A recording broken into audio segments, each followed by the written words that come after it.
All right, everybody. Thanks for joining us here within the group. It had been a while since I had an interview, and guess what, guys? I've got a good one today. So it's going to be worth the wait. I know you guys love having interviews, relevant interviews related to real estate, ISA, marketing, what's working in the market of today, not 5 or 10 years ago. Yes, I know that all the books say call those expireds. If you had expireds, I should you call them. That's not always the best idea. So, I love having some great experts here in the group to talk. And they've got a good one today. We have Dale Archdekin, Coach Dale, who's coached me personally, has coached my ISA team for a bunch of time. His team has coached my ISA team. So I've been working with Dale. Man, how long have we been working together, Dale? Like from the first time? Years. I don't even know at this point. Honestly, it's been a while. The years have gone by. Do you remember how I found you? Do you remember that or no? No, I don't even remember how you found me. I Googled you. I'm going to be really honest. I'm like, hey, who's like the best ISA coach, ever? I do remember I had to sell you. I had to sell you a lot. Like I couldn't. It wasn't like one call close. I don't remember. Yeah, that. No, because I couldn't just be like, bro, Google me. Don't you know who I am? Like I had to literally tell you what I did, prove my credentials to you. I literally had to sell you. And it's so funny because sometimes you get a big head, like when you've been doing stuff for a long time and somebody comes along and they're like, hi, I don't know you. Can you prove yourself to me? And you're like, bro, go talk to my raving fans. They'll fix it for you. Right. But you can't do that because people are like, oh, he's a douche. I'm not going to talk to him again. Right. Exactly. Well, you were nice enough to actually sell me on the program.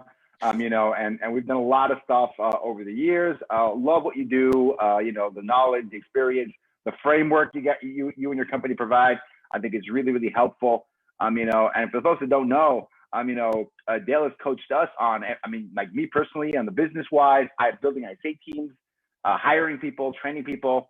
The last big project we did was like, hey, let's do our whole revamp of live transfers. Yeah, we had a live transfer problem and live transfers too. Yeah, that was a big problem we had. Dale and his company were instrumental in kind of helping us turn that around very, very quickly. Thank you. Only good things to say about Dale. Only good things to say about Dale ever. If you have anything bad to say about Dale, comment in the thread below. And I'd love to see that. We'll properly delete it. I want to see it first. I need to read it first. Yeah, exactly. Right. Dale, you built a team now, right? Now you've got the big head because you have a team now. You got staff, you got coaches under you, which I think is awesome. So definitely seen a lot of growth. So speaking of growth and evolution and change, right, Dale? Yeah. How have you seen the ISA role grow, evolve, and change over these last, handful of years? Because I started Power ISA. I discovered this role in 2014, 2013 timeframe. I discovered ISA. This was a while ago, right? Yeah. It was the early seller's market, very early seller's market. And it was like, okay, it's changed, man. This is not like it was when I started and I became familiar with ISA. What have you seen the last few years as it's evolved? Well, now the sort of dissemination of knowledge, it's such a much more common concept to everybody that, individuals are trying to get their own ISAs for themselves, which is a great place where your company comes in. It's a huge role to fill, right? I mean, it's really difficult to hire and manage for this role, as you and I have you've been on the front lines and found this out, and I've helped you through the journey at some points also, but it's hard to hire for, regardless of what country you're hiring in, right? It's hard to do. And so you've got the individuals who are more and more trying to find somebody to leverage this out. It's become so much more common now. And I've seen ISAs really grow from just, oh, I'm buying a bunch of crappy stranger leads and I want you to talk to these people, or I want you to simply do outbound interruption calls to these types of leads. It's really even grown to the point where the ISA has now become an extension of the brand and an extension of that sphere of influence, that it's a continuation of the corporate culture for a company that needs to be having lots of conversations with people and being involved out there. Also, ISA doesn't just mean phone calls in a lot of cases. That's a huge change I see. That's a big part of it. Yeah, man. Listen, like some of the highest level uses are calls, texts, social media, messaging, interaction, posting, all of everything, right? So in the digital world, outside of a phone call, in the digital world, it can either be AI or it can be a person, but it sure as hell doesn't have to be the team leader anymore, or even the lead agent, or even your agent, right? You can have a team of people carrying on and creating and maintaining relationships with lots of people out there in many channels that don't require voice to voice or face to face. I got you. Absolutely, man.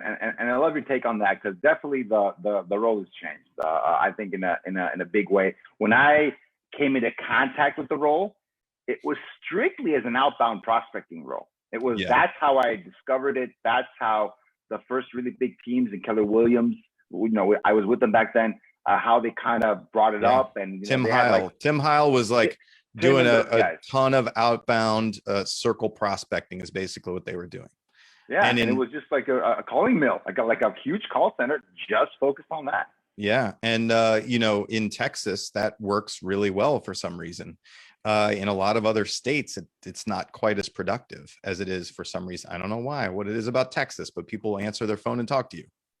Yeah, absolutely. And even back then, it was very, like, you're right, geography focused. You could probably do it, get away with it in San Antonio. San Diego, probably not, right? Just a completely different market, completely different demographic.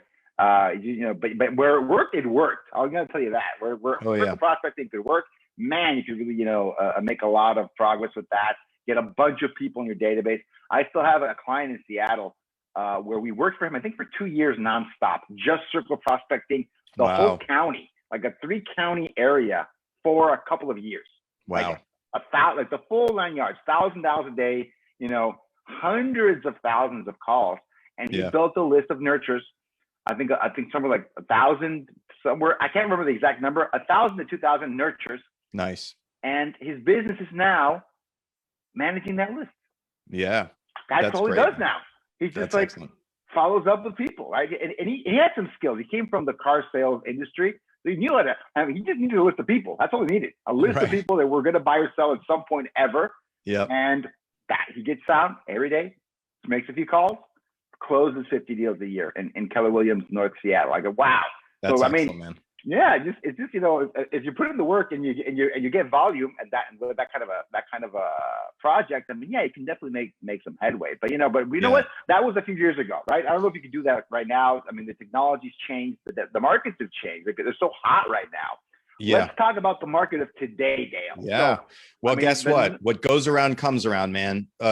Now if you need to be making, you have to find sellers now, right? 100%. And so it's got to be your ISAs need to be doing circle prospecting, believe it or not. You need to be having these conversations. But what I see being really successful is that cold outbound needs to be combined with online social media ads, as well as invites to local events, as well as community involvement and support. And so if you do a comprehensive plan like that, it's no longer, you can't just randomly call people out of the blue anymore, for the most part, because of a lack of home phone numbers, because of spam filters and all sorts of other things. But calling still works, voice to voice still works. You just need to do it in support and in conjunction with a little more holistic plan of being in front of people and being known. Because even if somebody knows, let's say that you're sponsoring events in your community, you do an ice cream truck thing around your open houses, right? People start seeing your brand name out there, and then they get a random call and they recognize that name. That is 100 times warmer than them never having heard of you at all. So even, those kind of grassroots and holistic plan impact your ability and your success when you're doing outbound, as well as your success when you do inbound. And I can tell you this, man, we were joking as we first got on this. You were like, hey, do you remember how I found you? You didn't know who I was. You found me on a random Google search. You hadn't been indoctrinated into my world and the way that I do things, right? You didn't come to me thinking that I was, that I was particularly gifted or knowledgeable yet. And so it took a lot more of me doing the dance for you to convince you. Whereas people who are out there, and again, I'm going to put it in terms of coaching and training. It's the same thing, whether it's real estate, coaching and training, regardless of what it is. The people that are out, people watching this video think I know what I'm talking about. And they'll go and watch other videos that I do. And they're going to think, wow, that guy really knows what he's talking about. And by the time they come down and they call me or they text me or whatever, they friend request me, they're like, I'm pretty sure I want to buy something from you so long as you don't screw it up. Right? Works the same way in real estate. Absolutely, 100%. And by the way, Dale, I don't know if you check this out. If you Google ISA for real estate, you're the first video that pops up. I think you're on Brian's show or something. Nice, Brian Eisenhower. Yeah, Brian Eisenhower. So you pop awesome. up. I know, because I'm the third result. I cannot get away. Cannot knock you. You're like, that first why is my coach on somebody else's podcast higher than me? Exactly. So good job. Touche. Well Thank done, you. Dale. Well done. But I'm climbing the ranks, man. I'm climbing the ranks. I'll be there someday. You've now you've thrown the gauntlet down. Now I have to make sure, no matter what, I stay at the top. Yeah, gotta get people clicking on that link. Right? Clicking on that link, making sure it's relevant, right? So exactly. Yeah, absolutely. And I love what you just said, right? Because you're saying that cold calling, the technology has changed. It's a different challenge right now. It used to be we could talk to, we're doing a full day of circle prospecting. We could have 120, 130 conversations easily in a day, right? So a relatively low conversion rate could still get you a bunch of results. You could have someone not even super well trained, not even super high skilled, and they would get results anyway, right? Yeah. They could be in another country. English might not even be there they might be like not even great English, and they're still going to get results. I think that's changed. Yeah. The efficiency has changed. The numbers have changed. It's harder to get those contacts. You need more dials. So I think there's good and bad. The technology's gotten better because consumers want the robocalls, man. They changed the industry. That's my It's annoying. Like that has destroyed it for us because I can't tell you how many annoying robocalls without a real human being I get on my phone every day, right? And it just it's just added to the noise and made it harder. So back in the day when you and I were selling real estate, you could call strangers, get them on the phone, and if you were relatively skilled, you would keep them and you would probably set an appointment or at least create a nurture, right? Yeah, absolutely. And now it's way, way, way, way harder to do that.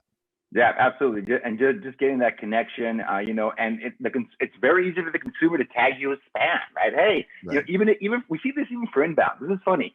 People click on an ad at Facebook or Google, and they're like, hey, tell me more about, I want this.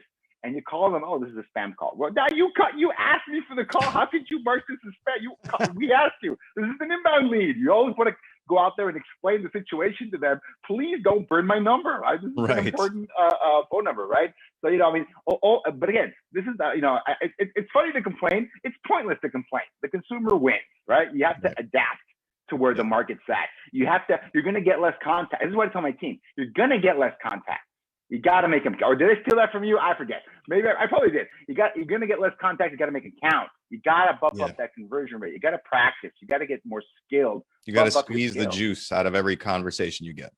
Absolutely. You can't have 130 conversations to get one or two qualified leads anymore. No, you absolutely not, right? No. You have to actually have the skill set. You got to drill down. You got to actually have build that empathy, build that rapport with someone on the other end, because you're not going to get that many at bats. And I think that's really changed the game for us. But you know what? To be very honest with you, I feel that it's been a benefit because a lot of the C and D players are out of this game because of those changes. They're like they can't make it happen. Yeah. So do you remember that period of time? I think there was definitely, let's say, like a 3 to 5 year stretch where everybody was like, I've heard of this ISA thing. I'm going to start an ISA company and we're going to work leads for people. Right? Oh yeah. How many done for you ISA companies were there? They were like all over the place. You would throw a stone and hit 3 of them right down the street. Yeah. Now I'm in the same boat here, right? Everybody's a coach. Everybody's a trainer. Like I was on Instagram and I'm looking at Instagram and there was this girl. She was like, hey, just finished my first year in real estate and I sold 12 houses and I'll coach you on how to do it too. And I was like, Oh man. Okay. Yeah, I mean, All hey, right. that's Hey, the good thing. for you. Good for you. But I don't know if you're ready for that yet. You got to, but I like the, I respect the transparency. I can teach them to do 12. That's my goal. Hey, do Well, you want more to than sell that, 12? I can help Do you you. want to sell more than 11? I can help you. I can help. Absolutely. Which I think the average in the U.S. is like 10 for a full-time realtor, but I digress. Absolutely, Dale. Absolutely. I think you got it, but it does force us to up our game, right? You can't just do the same thing you did 5 years ago. I would have loved to have, a circle prospecting be as productive as it was 5 years ago. It's I know. not as productive as it is right now, but you get better at it. Yeah. So from a business standpoint, if you weren't held to results, circle prospecting is easy. You just buy a big batch of numbers, you get some dialers, and people go at it, right? Yeah, That's pretty much 100%. it. You just got to be relatively nice to people, polite, courteous. Get a little bit of information. You're just qualifying them. They're going to be pretty much way out there anyway. They're not going to be. It's not typically not immediate business. It's a nurture for the next few months, the next few years, and you can accumulate them like crazy. And now, I mean, the big shift that I've seen in the last few years is towards inbound, like the value and the science and the work that those inbound leads are, and also the overexposure they've got, right? It's harder to convert those now than it was. Same thing. It's harder to convert those today than it was only a few years ago. The number of I love that statistic. I'm gonna botch it, but the number of transactions in the U.S. hasn't really changed the last few years. I think it's I forget 3 or 4 or 5 million a year size, essentially the same year over year.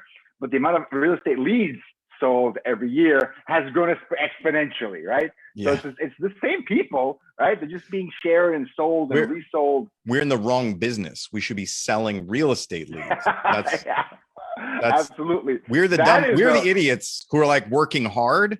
They're the ones who are just reselling people data stuff, right? That we need to be selling leads, Gustavo. We've missed our opportunity. Make a note of that right now. Make a note. So get somebody to work on that, right? So hey, there we go. What's going on, man? Guest. How are you? Thank you. Anyway, so had a prop. You couldn't find it, right? So nice. Little tripod for your phone, by the way. So great for those YouTube videos to beat Dale. There you go. Never won't happen. Yeah. So it's one of those things that I observe because I think it's important to understand where the industry's been, kind of where things are going. But here's a really interesting question, Dale. What's next, right? As the industry's undergoing change, like change is happening, change is here. You mentioned AI. There's these AI tools, there's these AI bots. So specifically with the technology, getting better, it's not 100% there yet. Let's be honest. The AI is not, I don't think it'll replace people anytime soon. But there's a use for that technology. It's much more useful now than it was 5 years ago, right? You can get it in there, and for the right project, it definitely makes a lot of sense. Where do you see the ISA role shifting, right? Looking forward. Again, 1, 2, 3, 4 years. Now it's not that much forward, but just the next few years. How is this role going to change? How does it need to adapt to these new technologies? Have you thought about that at all? I have. I think that the gap between those people who are trying to get those agents, those teams that are trying to get into the lead game, which ultimately is a mind share, market share game, that gap is going to become wider and wider because the level of specialization and skill and systems and technology that you have to compete. Like if you look at my friend Barry Jenkins, right, out of Virginia Beach, right? Love Barry. Dude's a beast. I mean, 800 something transactions a year. Very well. I mean, the guy is writing AI scripts. He's writing the stuff that the AI is saying and responding because he's a huge nerd and loves doing that stuff and is in there like making it happen. But if your average agent who sells a few houses, has a couple of agents under them, has a mess of a CRM, if they're trying to compete with Barry in Barry's market, like he's just blowing them out of the water, man. Like there's no competition there. So what I'm seeing is like there's going to be a much that gap of where your basic shit isn't going to work anymore, and you're going to have to invest to either have a specialist come in and tune up your system to bridge that gulf, to get up there, or those big predators in your market are going to be sucking up all of those leads from social, from PPC, from signage, from everything. And it's really about mind share. So whatever your farm is, right? I'm going to use farm, meaning all your potential leads, your potential consumers are the little chickens and ducks on your farm, right? And so you've got to build really strong fences and keep them in there and keep them consuming your material. Ideally, we want to try to bridge the gap, not just now transaction, but cause us to be valuable and mind share in someone's mind in that 7-year cycle or 10-year cycle that it takes for them to come back around and purchase or sell, while also throwing off additional business inside that cycle. So I think that those are the two things. There's gonna be a huge gap between the crap system and the big dogs, right? Yeah. And then the game is going to be, I mean, we've been fishing upstream. We've been fishing farther and farther upstream for years now, right? It used to be like somebody who was 3 months out was like, call me later, call me when you're ready. Then it was like 9 months, and then it was 2 years. Now it's like somebody who's 3 to 5 years out are still incubating in my CRM. So the technology, you're so right. The technology enables you to do those sorts of things. Right. But I think the people that know how to use it at the highest level and understand that, like, I almost call it like you're building an audience. You're audience building. Exactly. It's not even like you're nurturing a lead. Like, I think if you're nurturing leads, I think you might even be approaching it the wrong way at this point, right? You're working with, like, those are like Stone Age tools at this point. Nurturing a lead is like Stone Age tools now. Yeah. And your term of building an audience, that's like Iron Age stuff or Industrial Revolution. That's audience. And that is that's where it has to go to. If you want to compete, if you want to win in your market, if you want to grow in your market, you must be an audience builder.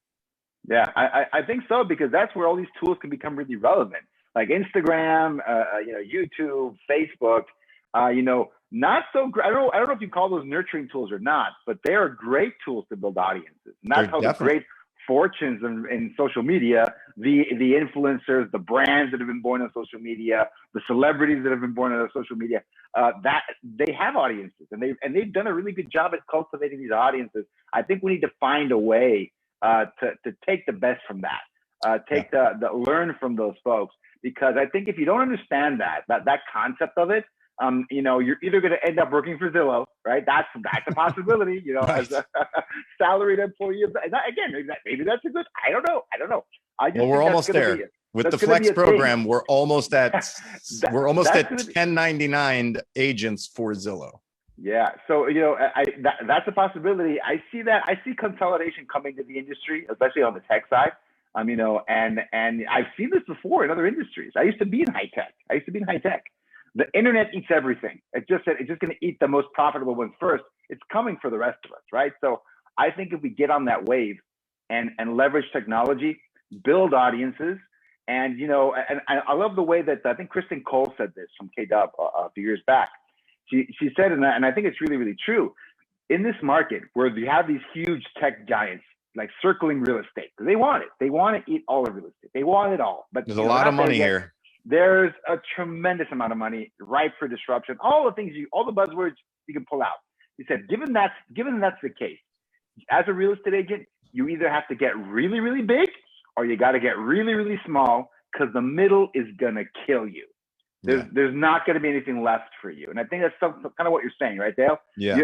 The Barry Jenkins of your market is only going to get bigger, right? They're only going to get better. They have a slight edge that is going to accumulate.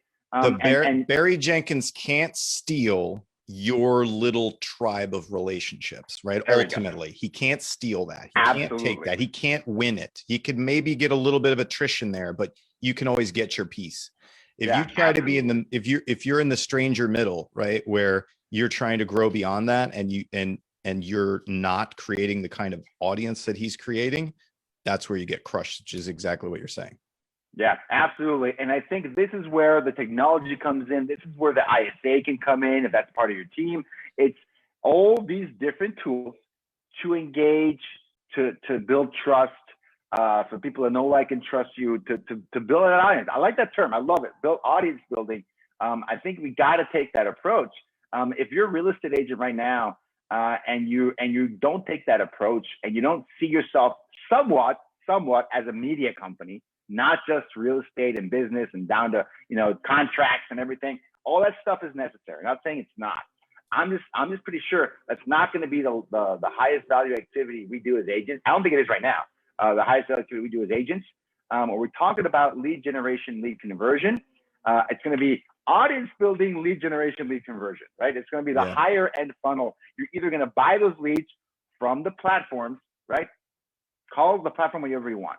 Facebook, Google, Zillow is a platform, right? Redfin is a platform. I know agents have built, complemented their businesses with Redfin, with Zillow, with Realtor.com.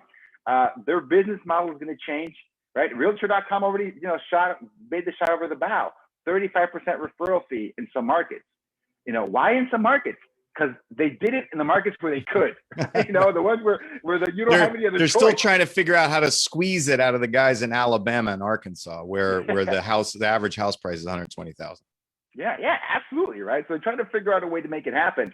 You've got to understand how that works. You got to understand that the more people that are between you and the consumer, it's not a good thing. It's not a good thing. If you've got a website that then has another website, that then has Google, then has the consumer, you're vulnerable. It's a vulnerability.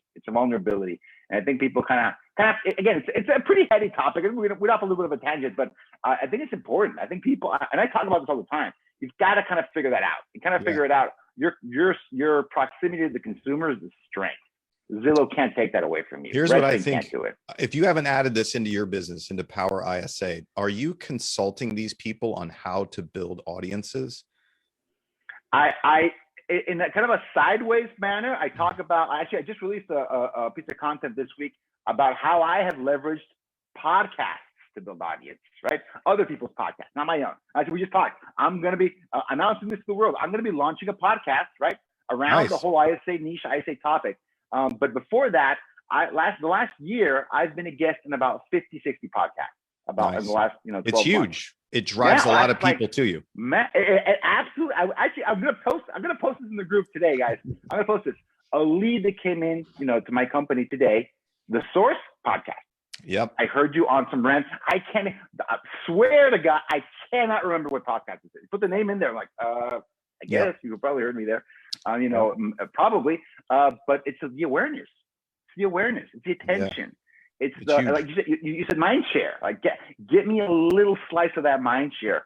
And I think it's one of those things that everybody should do. And I have a little bit more of a challenge because the podcast I was targeting are like national podcasts. I have we work with everyone in the country. If I only worked in Pittsburgh, Pennsylvania, I'm like, okay, there aren't 10,000 podcasts in Pittsburgh, right? I'm sure there's a lot.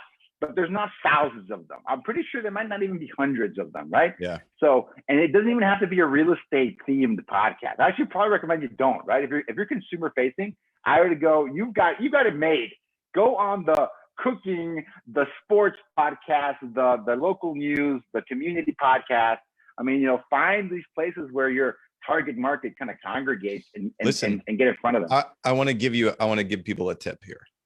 If you're building an audience, so real estate is local, right?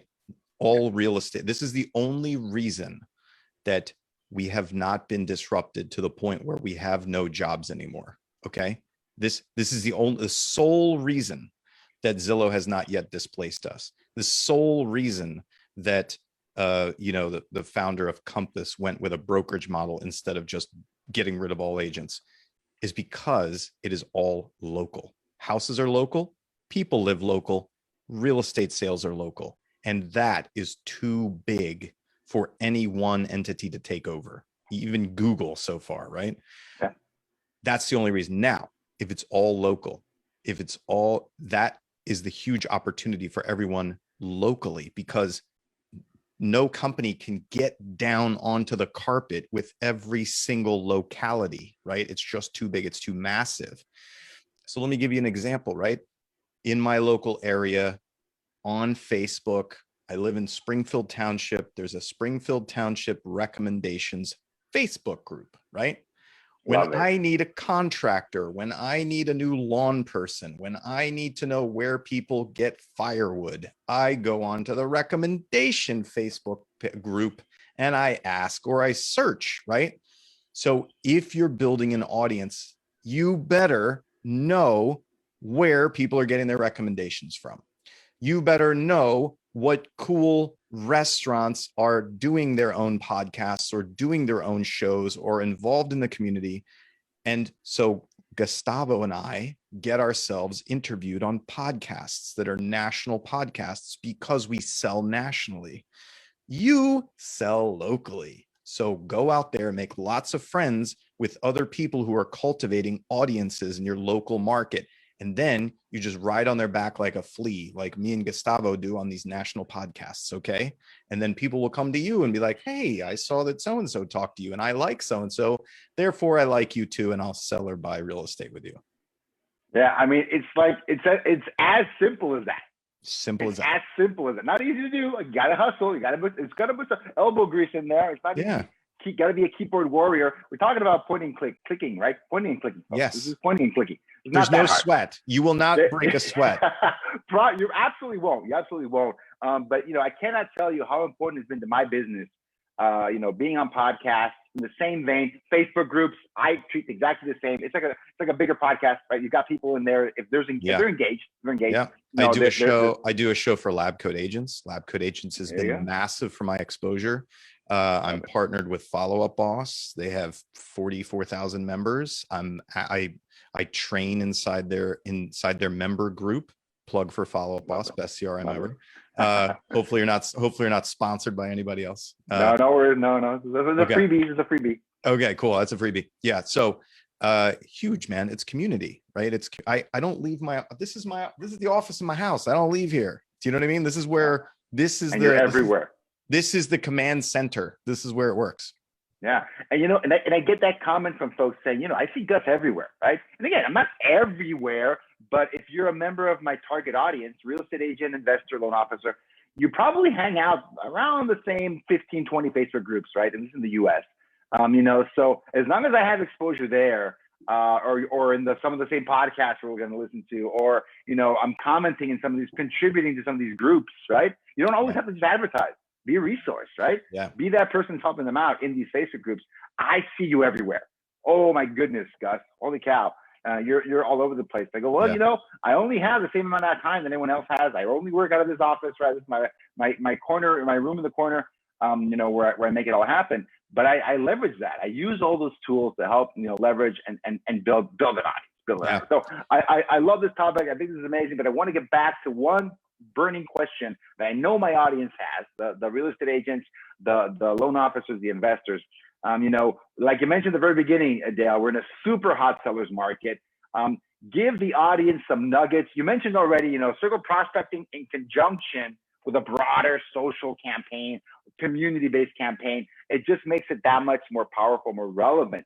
What other things should agents be doing in this market to help them generate the one thing we don't have enough of, listings? What should they be doing? Some ideas, some thoughts, what you're seeing your clients kill it with in the last few months in this market, the market of the now, the post-COVID insane seller's market that we have right now. First of all, nobody's killing it with listings. If you are not already, they're not killing it with listings. Otherwise, I haven't seen it yet.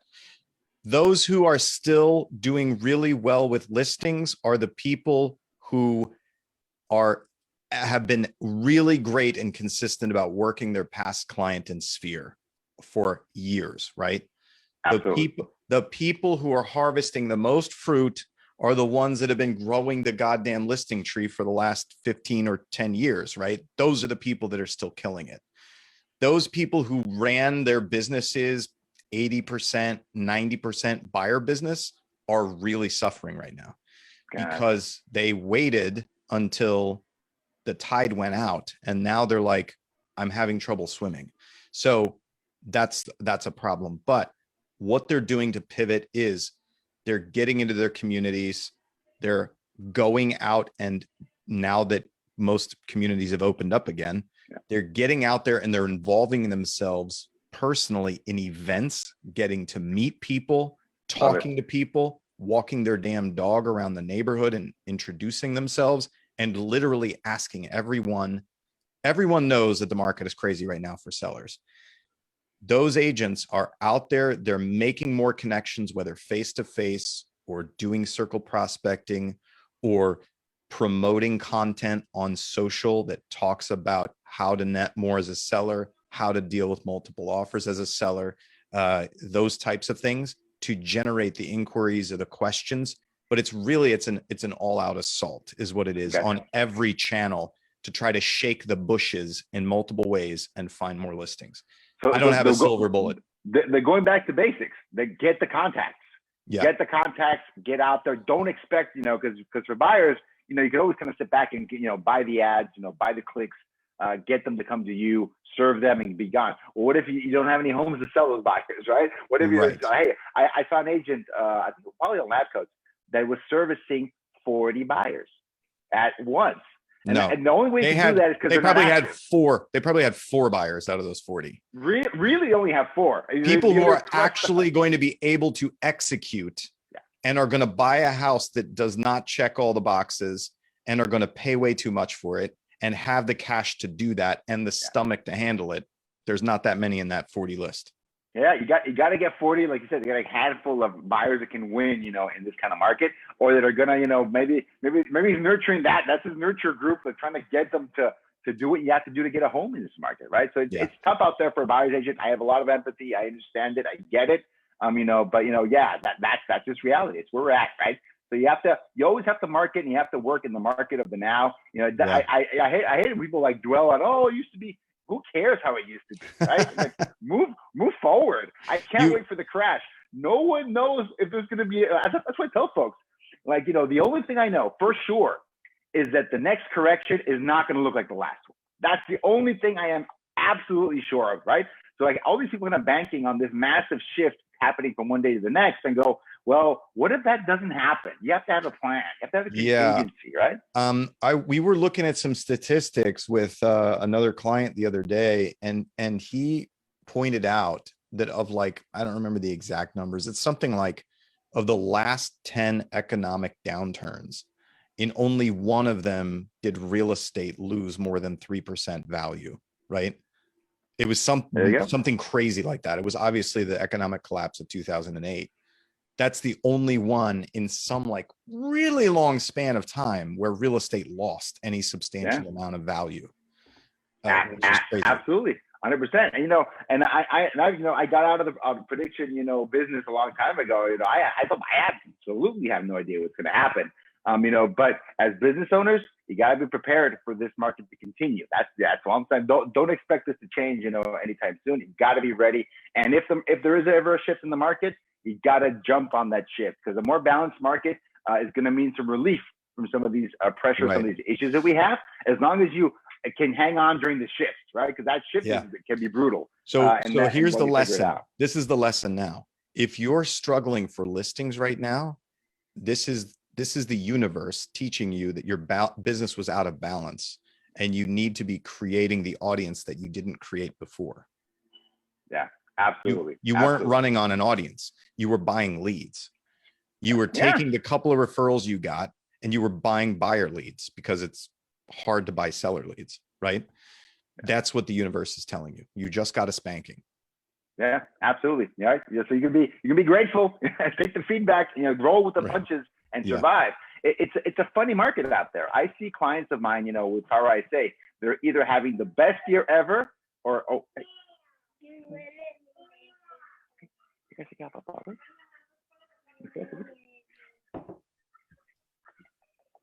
anyways, so where was I? So it's a weird market where people are having the best year ever and the worst year ever. Both things are happening at the same time. Anyway, so I mean, but both things can be real if if you're more balanced or you're more listings focused. It's like, you're like Santa Claus every time you bring a listing on. I had he's not a coach, but he was a leader of a Facebook group. I had him here a few weeks ago, and he's a listing agent. That's just his thing. That's been his role.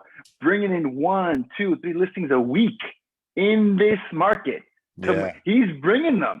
So it's like every week is like, the best week ever, right? Because he control, and his stress level, his heart is once he puts the market on, on the listing on the market, it's like World War Z. It's like they're coming out of like they're jumping out, and it gets violent, right? Yeah. That's his biggest stress, right? Like, it's just too overwhelming for him as a listing agent, right? So I mean, I think if you're focused on that, if you were more balanced, if you're more listing, so yeah, it's gonna be the best thing ever. Like you said, Dale, if you were feeding off those buyer leads, or those buyers just in general, your business could have come to a standstill or something really close to that. So kind of getting back to balance is important. Yeah, we've all known forever that listings control the market generally. He who lists controls the market. And for too long, it was a balanced or buyer market, right? And so people got fat and happy on that stuff, similar to like back when REOs were a huge thing. Some agents made a killing and did a shit ton of business on REOs until it dried up. And then they were like, oh shit, what do I do now? Yeah, they never serviced any of their clients. Like, why? Like, and I remember I met a lot of the really, really big REO agents, in the Seattle area. Some of them went out of business, right? 2013, 14, 15. Like, if they didn't make the shift, or they were big on the expireds. Like, back in the day, you could call 5 expireds to get 2 listing appointments just by calling them, because the market was on the upswing. That it's changed, right? They built their business in expireds.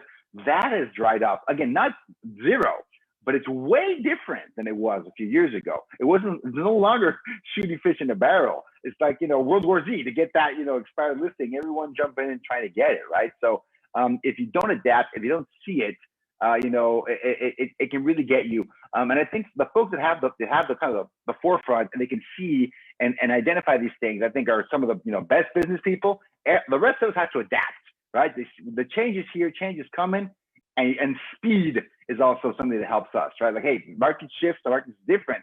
You gotta adapt and gotta move towards it. For me, for my company, it was shifting from circle prospecting based, outbound prospecting based, to inbound lead based.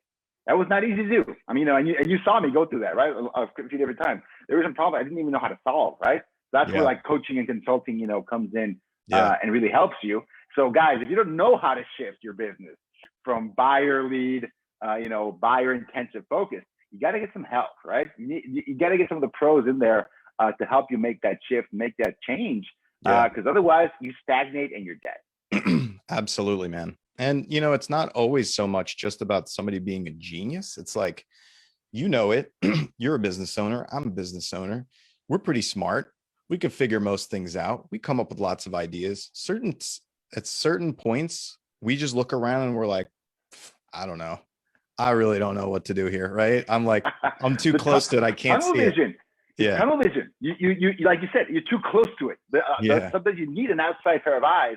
It's like, oh no, well, you need to make this change. Right. Yeah, but that's really hard. Like, right. It's still a change you have to make. Usually the outside perspective will point out the stuff that's so obvious to anybody who isn't face down in it. Yeah, absolutely. 100%, man. So yeah. So, this has been an amazing conversation, Dale. Man, we've got a lot today. We've looked at the ISA role, the industry, like the marketing trends, forward facing, the shifts in the market that we're seeing today. I love it. Dale, it's always a great to have you here on the show. Thank you, man. Very valuable. It's always super entertaining. Thank you so much. If people want to continue the conversation with you, you have a great Facebook group as well. Yep. How can folks find you? What's the best way to reach out to you? So our Facebook group is Smart Inside Sales, easy to find. I'm Dale at Smart Inside Sales. Super easy to find us. We're all over the place. So yeah, email me, join us in our Facebook group, or you can find me in Lab Coat Agents too. There we go. So I'm on there too. So don't forget to look at me as well. So thanks so much, everybody. Appreciate it. Appreciate you, Dale. Thank you so much. And I'm out of here before my kids come in here and crash the place again. So I got to run. Thank you, everybody. Adios.